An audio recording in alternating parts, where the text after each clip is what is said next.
Hey guys, Kyle here. First video we're gonna make a deuce to seven video. So this is triple draw, low ball draw. First hand here we got limp under the gun. Usually we don't ever recommend open limping in these games. I have a two card draw, 3-4-7. I could raise against a under the gun limp because it means he probably doesn't really know the nuances of the game just yet. Usually in a 2-2-2 spot when we improve, we have some bets here. I have a straight draw, so I'm just going to decide to check fold when it goes bet raise. So deuce to seven, you're trying to make the lowest hand possible, and aces only play high, they don't play low. So 5-4-3-2 ace is not a wheel, it's an ace low, it's the best ace low. You will beat any pair. And you're trying to make the wheel in this game, again, 7-5-4-3-2. Any 7 is a really strong hand. Most 8s are a really strong hand, especially the lower they go. The best way to think about this, I think, was written in the original, or the second Super Systems. If you want to go check out, there's some good content in there. It might be slightly dated, but also at the same time, too, it kind of gives you a good primer on the rules, how to think about it. I think Negreanu actually wrote it years ago. Kind of have an interesting spot here right away with 5-7-3-8. You could 3-bet. It's a little bit rough. We'll go ahead and 3-bet this just to get some hands in for the 30-minute video we're hoping to get here. Not great when another player comes along and another player comes along. Let's see how many they draw. If it goes something like 2-2-2. 8-7 is kind of a tough hand to play multi-way.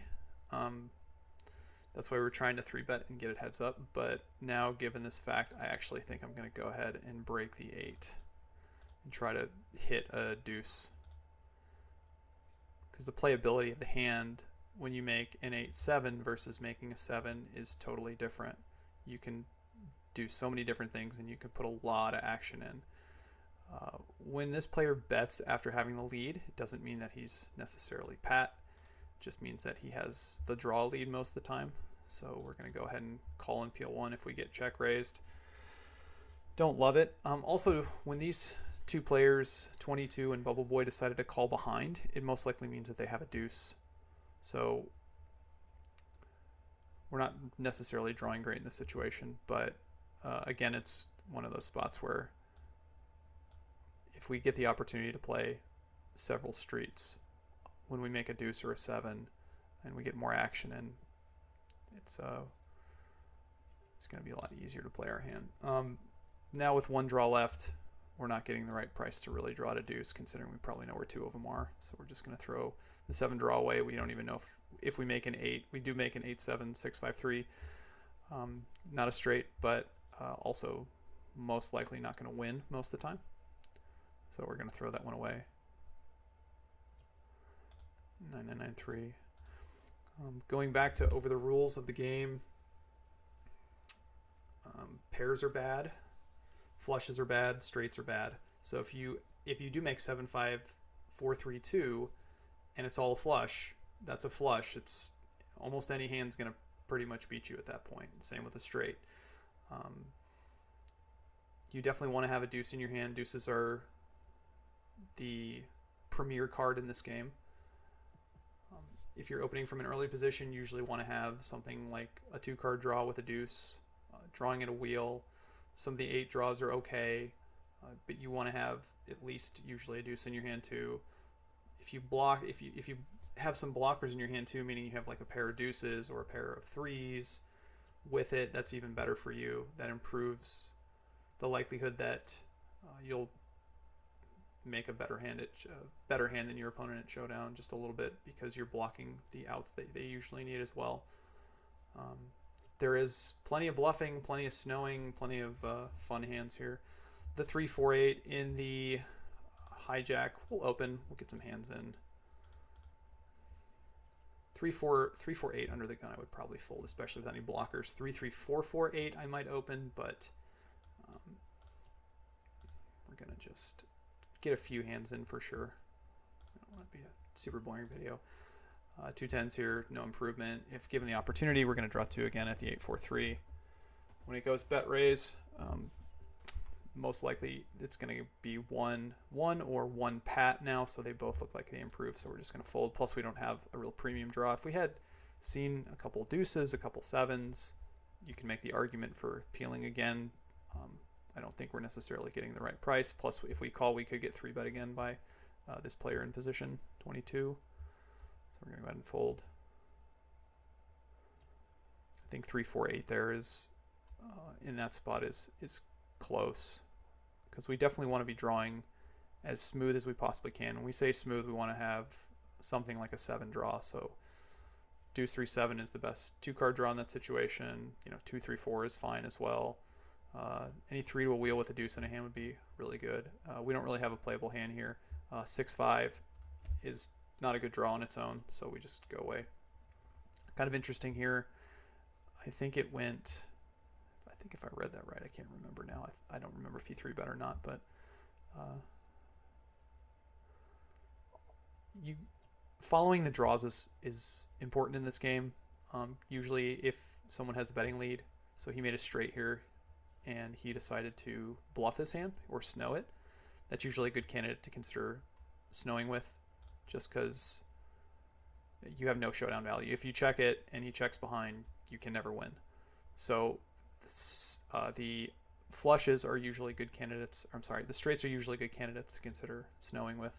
Out of position here with the 3-4-8, it's pretty rough considering I have a raise in the cutoff in there. I'm gonna I'd probably say make a good fold, but make a little tightish fold as well, just because the ability to play this hand out of position is rough. Bubble Boy's probably got a lot of random stuff, and we want to play against him, but playing out of position against 3 players is not going to be necessarily easy.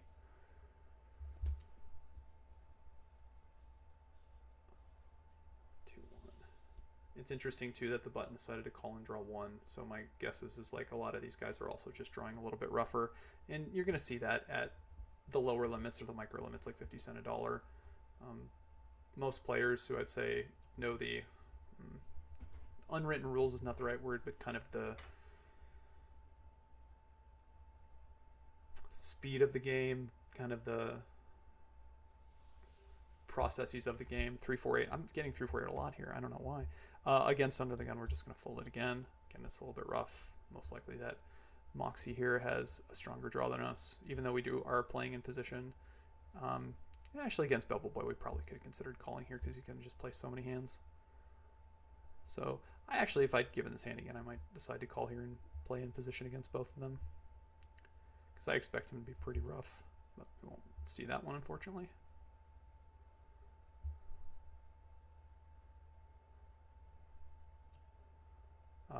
Nothing here, even though we have 2 to wheel and 4-5. It's just not good enough, even if folded to us.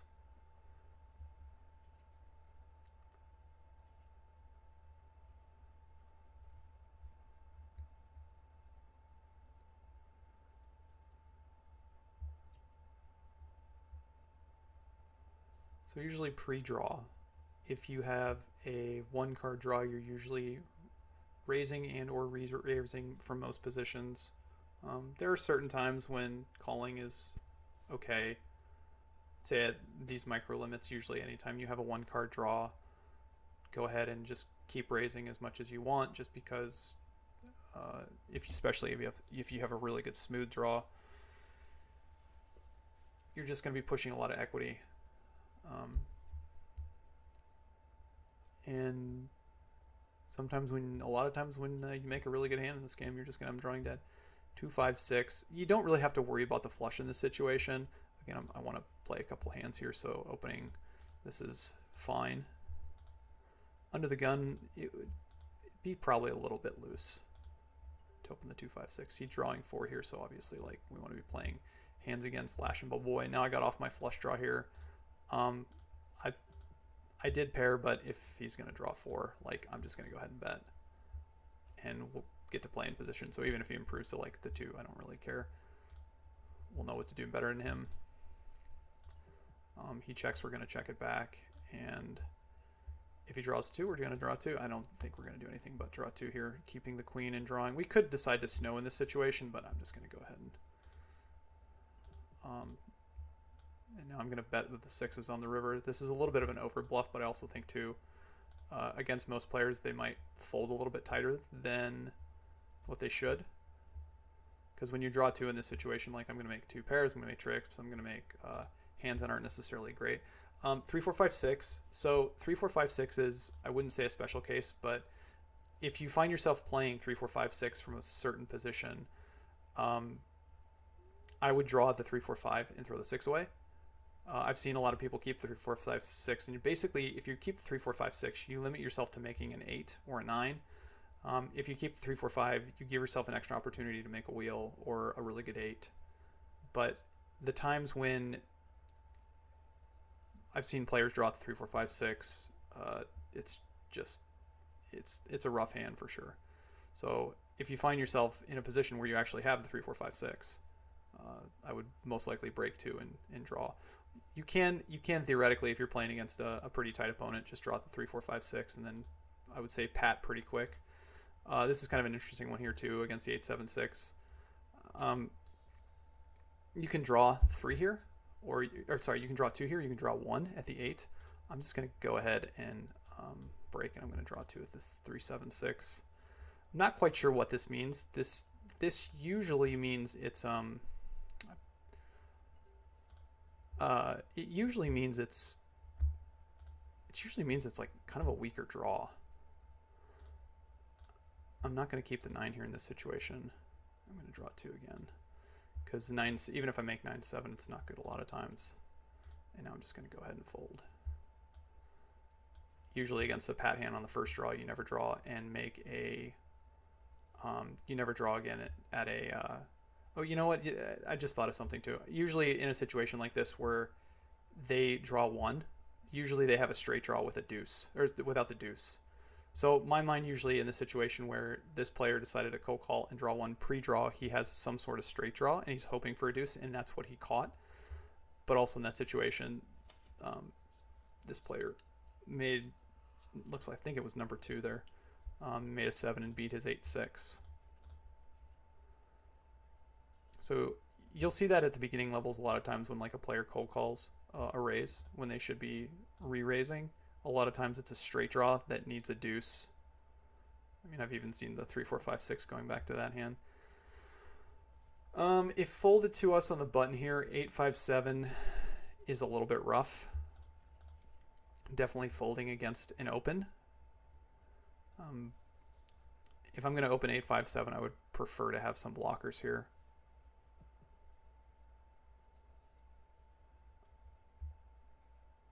But again, the best hand that you can make is 8, 7, 5, 3 deuce. And that hand is fine. Usually you're most likely going to win at showdown with that hand, but playability of that hand is a little bit rougher. And when I say playability, I mean if you make a wheel, you're just going to be putting action in. You're going to be raising, you're going to be re-raising with that hand. It's very easy to play. Any 7 for the most part is easy to play. At some point, if you keep getting re-raised when you're raising, you need to slow down with it. But it's not for a while. If you make 87, usually if you're against any action, you got to slow down pretty quick. You can put a couple bets in with it, but at some point you definitely have to slow down.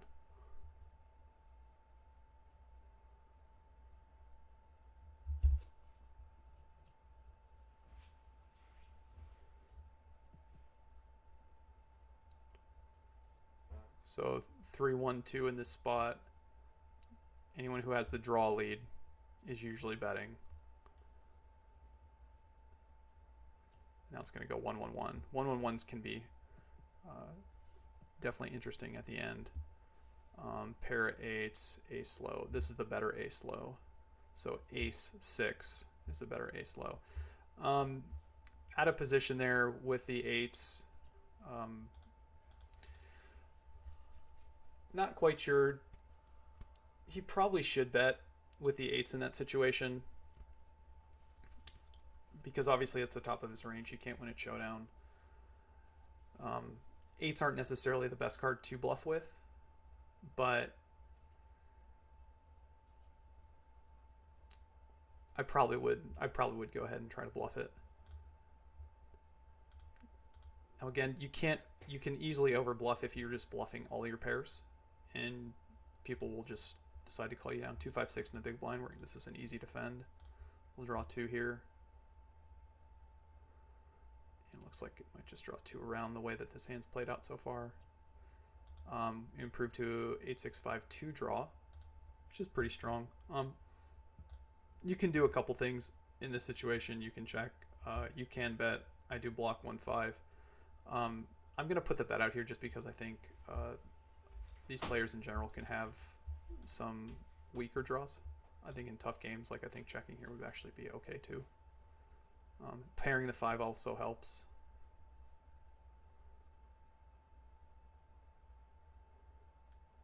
Be kind of fun if it went 1-1-1. No, because 1-1, okay. And now that we miss on the second draw, we make a king. We're going to go ahead and check. You definitely want to have some check raises in here as well. So just, you don't want to always just have a miss when you decide to check here. You want to have some check raises in there. And we pair 8s. And I preached it, so I'm going to go for it, even though I don't think this ever wins too much. But we're definitely going to go for it once. And I think oh no, I thought we had a chance. But yeah, we almost got it through. So that would have been a good one. Yeah, if I wouldn't bluff the 6s there. It's just too much of a bluff. It doesn't really matter, I guess, against some players. Like, I don't know how often these players are going to see me, but we gave it a good shot there. You also like, it's kind of the gap concept where gap concept of poker is very similar to where, like, for you, like, no limit PLO players is if someone opens in front of you, you need a stronger hand to call their range versus what you would open if everyone had folded to you. So say you're on the button and someone opens under the gun, your range in that situation needs to be really strong. But if everyone folds to you on the button, you can open a pretty wide range in PLO. Versus induced to 7 in that situation, once I bet and now there's 3 other people, this first player needs to actually pick up a pretty strong hand to call me, and then this player with another person behind him also needs a semi-strong hand to call me. So you force this player to pick up a strong hand if you bluff, and then you kind of force this player to pick up a semi-strong hand if he wants to call. And this person, this person behind, like, has just basically seen you bluff into 3 people, or bet into 3 people, so he doesn't necessarily knows if he wants to pay you off that light. But yeah, it's definitely good to have some bluffs in your range, and those are the ways to find it. Usually, like, top pair is a good balancing one. Kind of, I would say, like a general rule, straights are a good one. 3-card wheel here we're going to open, especially to an under the gun limp. And we'll throw away the queen of the 10. Also, if given the chance, like, always note what you've thrown away. You definitely want to know what your bricks are. I'm not quite sure, again, like, what this one means. This could be a strong range. This could just be a kind of a weakish range. Like maybe a 4-card like 8-7. But in this spot against a limp and a raise, like, any 1-card draw should be a 3-bet. Draw 2 again. Now we have a 3-card wheel draw, a 4-card wheel draw. We still don't have the drawing lead, so we're still going to check to him. If we thought that he might check back some, like, really weak draws here, I would go ahead and bet, like, sometimes. But usually the case, again, is if you don't have the betting lead, or sorry, the draw lead, you still check to that player. We make a 9 on the river in a 1-1 spot. I'm going to call here. I think this player isn't bluffing that much, but in a 1-1-1 spot, usually we're paying off here with a 9, unless we know that the player's really tight. And now we got a 3-card wheel draw, plus we block an extra pair, which is really strong. But going back to his hand, usually when a player like that bluffs there or bets there, it means that they're pretty polarized. So it means that they're bluffing or they have a pretty big hand. So I don't necessarily mind calling in that spot. So now we've seen a 4 and a deuce, so our hand's a little bit better. We're just going to keep betting. Our hand's pretty strong too to also consider, like, say if the second draw, like, everyone calls, and like say for somehow it goes here 1-1-1. Depending on what my next card is like I'm still probably going to keep the betting lead just because like my blockers. I don't recommend it all the time. Well, wow. Well, even like in a 2-1-1 spot here, I'm just going to go ahead and keep the betting lead. I don't usually recommend this, but I've got all the pairs and I got a pure draw. So if I get someone to break a better hand or do something crazy, then I'm going to go for it. 9-7 here against a Pat is kind of close. Like, I'm going to go ahead and bet just because I've seen so many pairs. Like, there's a really good chance this is just an 8 and I lose. Yeah, like it's an 8 and I lose, but when I have so many of the pairs, this could just be a really rough draw too. And most likely, again, like if he's got a 1-card draw here, it doesn't necessarily mean, like, my guess is he just had a really rough draw to start with. He's shown up with a lot of rough draws. So we get a Pat 8-7. This would be a great single draw hand, but this is a triple draw hand. We're just going to go ahead and pat this hand. There's not much else to do. There are certain situations that you could consider breaking, but they're very, very, very few and far between. Like this is just a hand where we're going to put the 5 bets in. We're going to stand pat. And my guess is he's got a 1-card draw when he 4 bets us. I don't think he's got a 2-card draw. He could pat 2. No, he draws 2, so he was probably just had a pretty rough hand. Yeah, like it's now we're kind of frozen. I think we could 3-bet if we think he's just like kind of really going off with a like a really good draw. I mean, at this point we're just kind of calling down with 87. Like we don't love it, like especially since he's got like the snap check on. He's like gonna like snap, like bet, snap call, snap check. He does draw 2 to 7, so we lose that one too. But when you're dealt 87, like, and especially in a heads up spot, like you're usually just getting it to showdown because you do have a lot of rough hands, and having an 87 in that spot is especially against a button open. I mean, it's just so strong.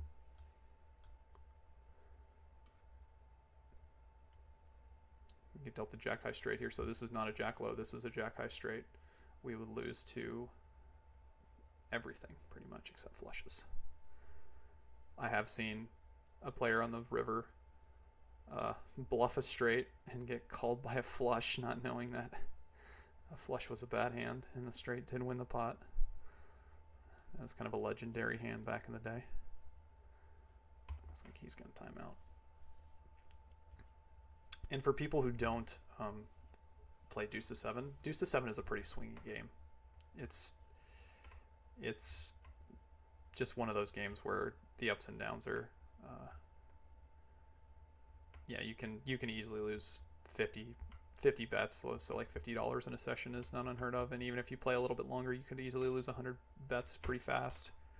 So, you know, it's a swingy game, but what I like about Phenom is just the fact that, you know, they have a lot of low limits, so if you're learning the game, it's relatively inexpensive to learn.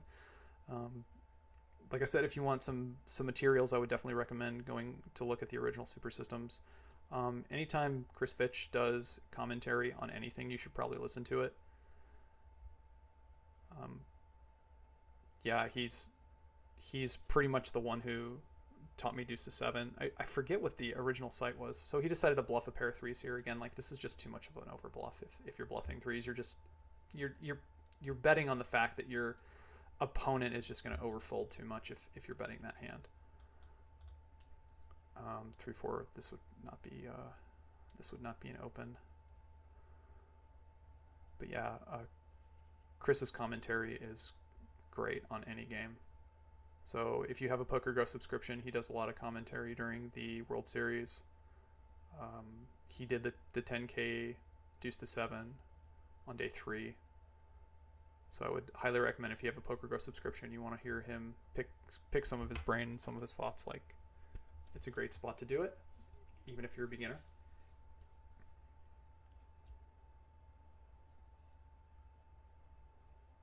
One draw, yeah, Pat versus 2-2. Just keep firing away.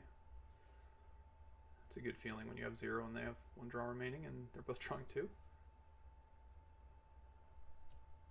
Okay, 2, 5, 6, 7. Let's see if we can get one of our 7 draws in today. So, yeah, I mean, when you guys watch my videos, one thing that you'll learn is I really don't tend to have a limping range first in or even behind. Sometimes in Omaha I will.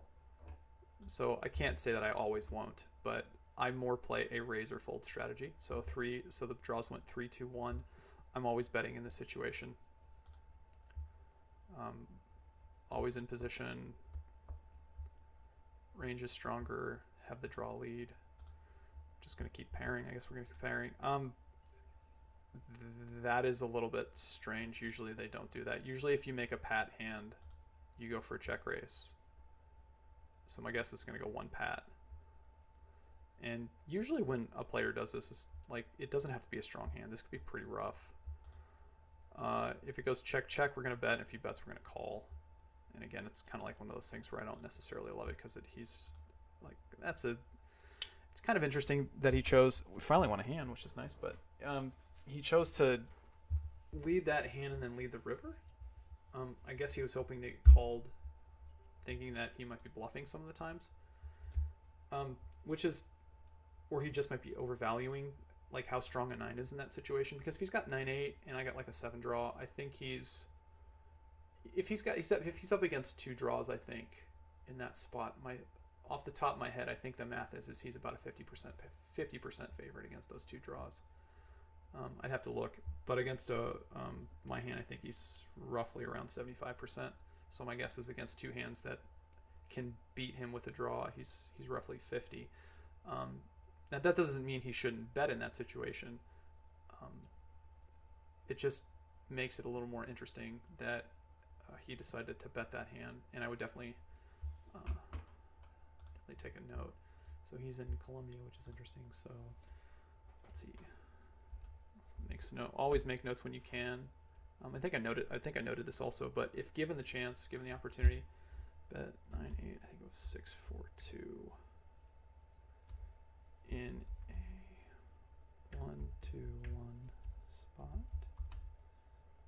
with the 2 draw and bet river in 1-0-1. So we'll make that note. I guess we'll play one more round and we'll call it wraps. My goal is to not overwhelm anyone. My goal is to just, again, give you kind of the intro to the game. And so I'm hoping to do this in little 30-minute clips. You can probably kick the speed up a little bit too sometimes. So it goes raise, 3-bet, pre-draw, went 1. I think it went 2-1, now it went 1-1. This kind of looks like a standard hand. I think the 7s are kind of close to betting. Again, it's close because it's probably an overbluff. It might not be though because the pot's relatively small. Right here in this situation, we have basically deuce 8. We're going to call with deuce 8, block a deuce. We're going to throw 9 away as well. Let's not do that. So we have 3. We're going to keep the deuce 8.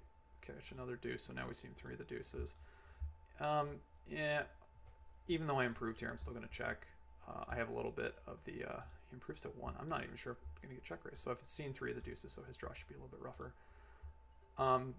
I'm actually going to go ahead and raise in this situation. Like, my draw to a 9 is not necessarily... I actually should freeze, I think. I think freezing would have been better.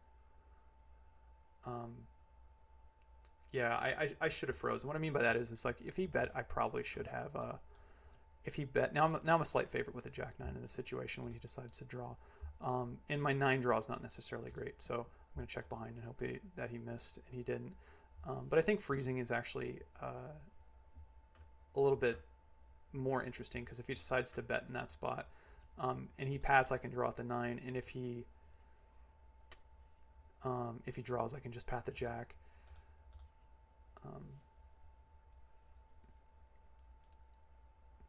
But at the same time, to finish that thought, I'm talking myself out loud here, I actually like the raise a little bit more because drawing at 9-8 isn't necessarily great. If I get 3-bet, I just have to fold. and drawing at 9-8 against the pat hand isn't like anything great. So, but we got him to break, and we were a slight favorite there in position against him. If we have the 2-3-4-7 in that spot, I would just go ahead and call again for the same reason. I would prefer to break and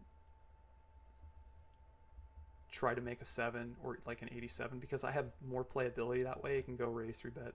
If I make a 7, it can go, bet 3 raise, 3-bet, 4-bet kind of thing.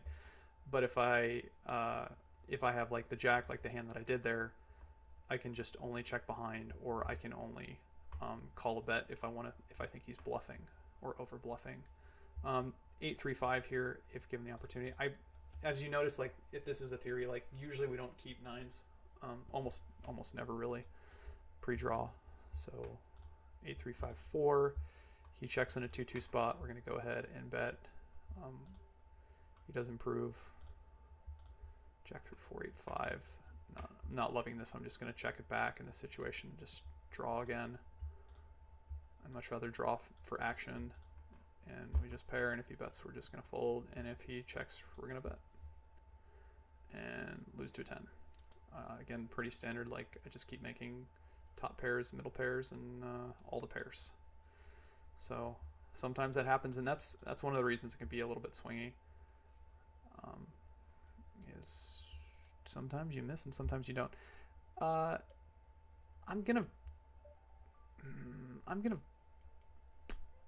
gonna fold the 8-3-6. I actually think he's been limping stronger hands.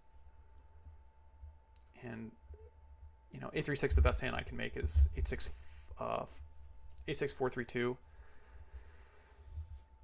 So I'm not drawing at the 7. He does draw 3 here, which makes my fold even like worse. So I made a mistake there by folding. I should have just open raised. It doesn't matter behind that the person is just drawing 1. I decided to try to make a read there, and it was incorrect. So it's important once you make those reads, you just adjust. Again, sometimes you see players doing some things at different limits that are a little bit strange, and then once you try to make your adjustment, if correct, make another one. Interesting, he didn't try to bluff 7s there. His worst hand would have been a straight. So, like, I think a lot of people too sometimes just are a little hesitant to pull the trigger, or they over pull the trigger. It's kind of like, I would say a mixed bag. You just got to really like notice what your opponent's doing. I think I actually play one more round. See if we can try to win one more hand somewhere.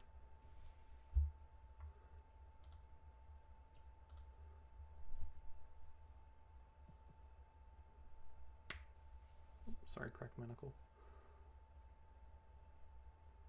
Let's draw 1-1. Say pretty much out of position there. We're betting all 9s. It seems fine with a queen call. Yeah, we'll play one more round. 8-4-7. Probably would defend against the small blind button we have.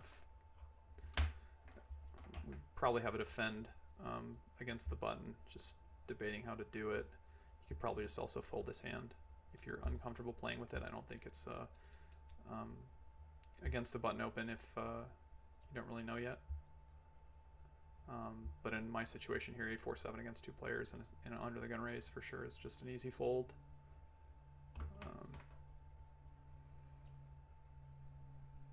We go 1-1 with 1 draw remaining.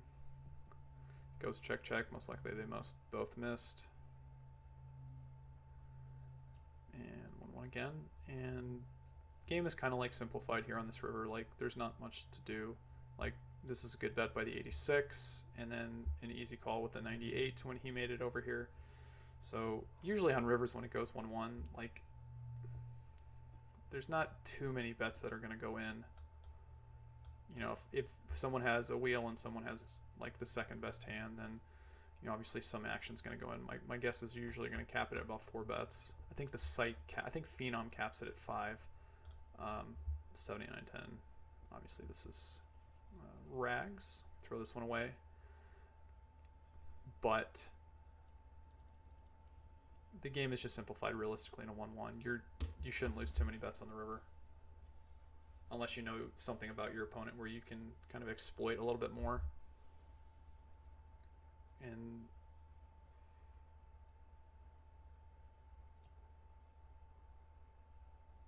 yeah, especially at these limits, I go for a little bit more variance, meaning I go for the pure draws just because, you know, you can win more bets that ways. Say there's a little bit of trapping to do, but in this video we really haven't had the opportunity to do that. If players are just going to draw at anything, you can definitely trap with some wheels or some like really good sevens, because in that situation you're just drawing dead. In the higher limit games, usually you don't do that, because by deviating from a say close to an optimal strategy, you give your hand strength away, meaning like if you delta wheel under the gun, you decide to limp, your hand's kind of turned over face up. 5-5-5-6 is no good. I think we'll play one more round, get a little extra added bonus today because we haven't won one, and trying to make some more commentary on one more hand.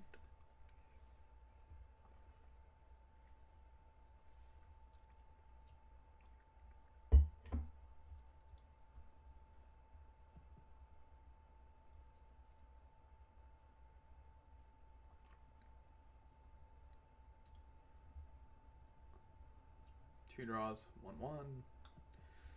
So usually,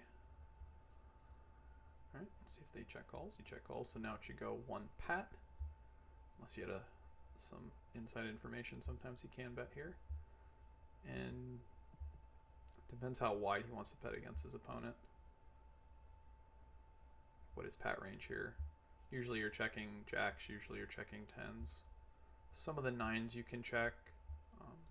Again, it depends like what your opponent's going to call you with or not. You can talk about like a GTO strategy at a later date, but I'm not really going to talk about that at this point, just because, again, I'm just trying to teach people to mix games as opposed to teaching them high theory. And then we call here with a 2-card draw, 8-3 deuce. Button draws 2. You can do either one here. You can actually lead or check sometimes. I'm going to just go ahead and bet. And do get raised. And we call.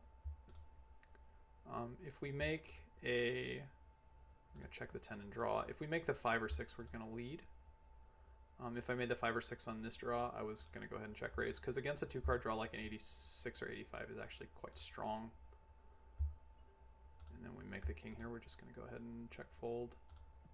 Like if we think our opponent like has the ability to bluff here with you know, like 2 pairs and stuff like that, like I totally get it, or 3 sevens or something, but I'm just gonna go ahead and muck this hand. I haven't seen like any sort of like information, like if I have a bunch of deuces or a bunch of 4s to make me think that he's doing it in this spot. So we brick and we're gonna fold. 2-6 in this situation is, you definitely want to have some 3-card draws on the button. I'm going to go ahead and just do it for some like action purposes. I block 2 9s. So if you make a 10 in this situation, it's a little bit stronger, like in a 1-1 spot, or like in a oh, there we go. We got the 2 3 4 7 deuce. Super strong hand. Against an open, this is an easy 3-bet. Pretty much we got the purest draw that we can have. So we can make, with this draw, we can make, if we make a 7, we make number 1, or we make number 2. So against a 2-card draw, we see the deuce. Make a 9. Never padding the 9 in this situation. Again, just break for action. You have the best draw, you're in position, you get to see everything. Now if it goes, I was going to say if it goes 1-1. If it goes 1-1, man, we are just bricking today. And again, I don't know what this is. Like this just has to be like people learning the game. I'm actually tempted to throw a raise in here to try to get him to break like something better, but I'm just going to go ahead and call. So now we've seen a deuce, a 9, and an extra 3. Yeah, like this, that's never thinks. Wow, and he pats too. So if he leads, he should be raising the 0. So he's probably just pretty rough in this situation, and he's probably got a good draw at this point, even though we've seen like some plenty good cards. This is a pretty nutty hand right here. even though he bets we're going to call. We've seen a lot of blockers, and 87 is actually quite strong. Since he didn't lead, we don't think he really has anything here. And we pip him by 1. He's got 8-7-5-3-2. We have 8-7-4-3-2. So we have number 10. He has number 11, which means we just pipped him by 1 card, and we win a hand. So there. On that note, it's going to be the last hand. I hope you enjoyed the video. I hope you learned something. Again, those resources I would definitely say for the beginner is if you have access to the original Super Systems, the Super System 2, and I believe Daniel Negreanu wrote the section. It's a good intro. There's some things in there that I think are just a little bit dated, but it'll give you a good intro to the game. Also, too, if you get to listen to, I'm going to say this pretty much in all my videos because he's a close friend of mine, and his mind in the mixed game works really well. Plus, if you have a Poker Grow subscription, there's no reason why you shouldn't be listening to him talk about mixed games. Go find anything Chris Fitch does in the realm of announcing. So I know that he did the commentary for the 10K Deuce to 7 during the World Series. I think that final table had Mercier, Ivy, and Benny Glazer was also at that final table, so it's pretty easy to go find if you just go look. But listen to their commentary on that. That'll give you a good primer. Tournament poker is a little bit different than cash game poker, but it also just kind of like gives you a nice little primer for what to play, what to think about. And yeah, I mean, if you like these videos, I'm planning on making more in the future. Never sure of the limits that run, but anything with respect to the micros, if they're running, I hope to make a little video for you guys and record it. And if you like it, please subscribe. I also have a link down below in the comment section if you want to sign up for a Phenom account. Definitely helps me and helps me keep going to make more videos for you guys. So if you have any questions or comments, please put them below, and I'll get back to you guys. And thanks for watching. This was video 1. We'll keep them coming. Bye bye.